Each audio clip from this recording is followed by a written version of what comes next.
शादी हॉल में जाए, किसी मैरिज हॉल में जाए, अली की किस्मत पे नाज करो। अली की बारात गई, किसी मैरिज हॉल में नहीं गई, मस्जिद नबवी में गई है। जिंदाबाद जिंदाबाद। और तुम्हारी मेरी बारात जाए तो कोई नाचने वाला जाए, कोई थिरकने वाला जाए, कोई चोर उचक्का जाए, तो चार शरीफ जाए, कोई डाकू बदमाश जाए, वाले हराम खाने वाले जाए। अली की बारात कितनी प्यारी, उस बारात में बाराती का नाम सिद्दीक अकबर है। जिंदाबाद जिंदाबाद। उस बारात में बाराती का नाम है हजरत उमर फारूक आजम। उस बारात के बाराती का नाम है हजरत उस्मान गनी। नबी के सहाबा बाराती बने। अली की बारात निकली है मदीने की गलियों में घूमती हुई। ये बारात मेरे आका के दरे दौलत पर वहीं पे पहुंची मस्जिद नबवी शरीफ में।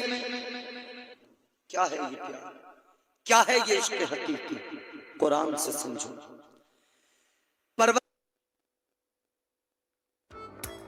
सरकार आलम ने कुरान मजीद में फरमाया, इन्ना अरदनल अमानता अलस समावाति वल अर्दि वल जिबाल फअबैना अन यहमिलनहा व अशफक़न मिनहा व हमलहल इंसान इन्नहु कान ज़लूमन जहूला। अल्लाह तबारक व तआला ने जमीन के, आसमान के और पहाड़ों के सामने अपनी अमानत को रखा। अल्लाह ने फरमाया, जमीन है, आसमान है, पहाड़ों, क्या तुम मेरी अमानत का बोझ उठाओगे?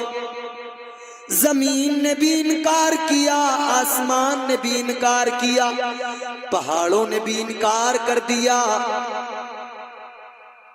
अल्लाह की अमानत को संभालने से, इस अमानत का बोझ उठाने से जमीन ने भी इनकार किया, आसमान ने भी इनकार किया, पहाड़ों ने भी इनकार कर दिया। जब इन्होंने इनकार किया तो इंसान ने अल्लाह की बारगाह में अर्ज कर दिया।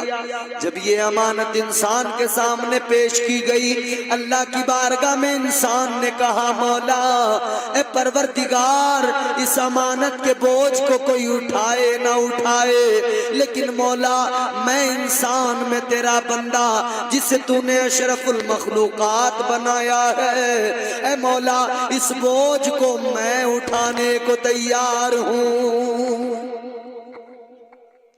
इंसान ने उस बोझ को उठा लिया। वो कौन सा बोझ था, कौन सी अमानत थी? फरमाया कि इंसान ने ही उस अमानत को उठाया, उस बोझ को उठाया। इंसान ने उस अमानत के बोझ को उठाया। कौन सी अमानत है मेरे प्यारे?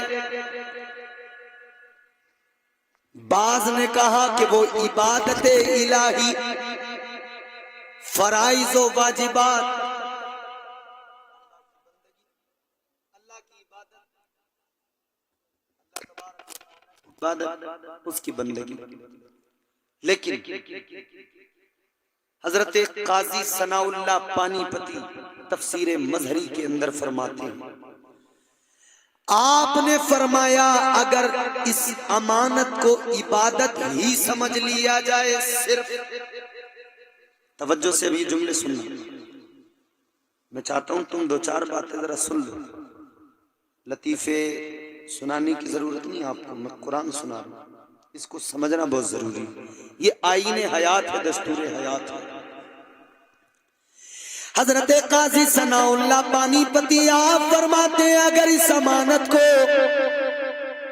अगर सिर्फ और सिर्फ इसे समझ लिया जाए कि ये बंदगी है, सिर्फ और सिर्फ इस अमानत को अगर इबादत समझ लिया जाए, तो फिर खास बात क्या हुई? इबादत तो फरिश्ते भी किया करते हैं, बंदगी में तो फरिश्ते भी लगे हैं। सजदों में तो फरिश्तों के भी सर हैं, रुकू में तो फरिश्ते भी हैं, सजदों में तो फरिश्ते भी हैं, कायदे में तो फरिश्ते भी हैं, कयाम में तो फरिश्ते भी हैं। और ये वो अमानत है जो खास है, जिसको सिर्फ इंसान ने संभाल रखा है। ये वो अमानत का बोझ है जिसे सिर्फ इंसान ने उठाया है। तो फरमाया ये कौन सी अमानत है?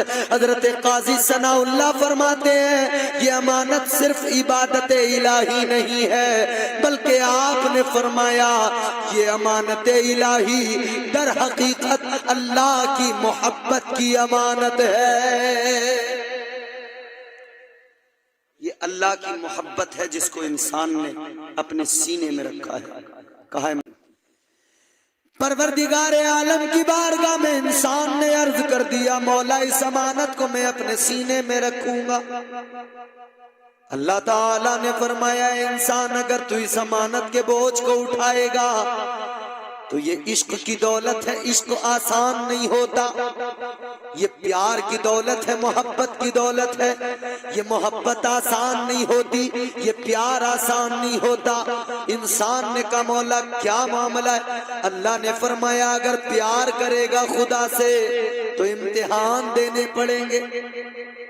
इश्क में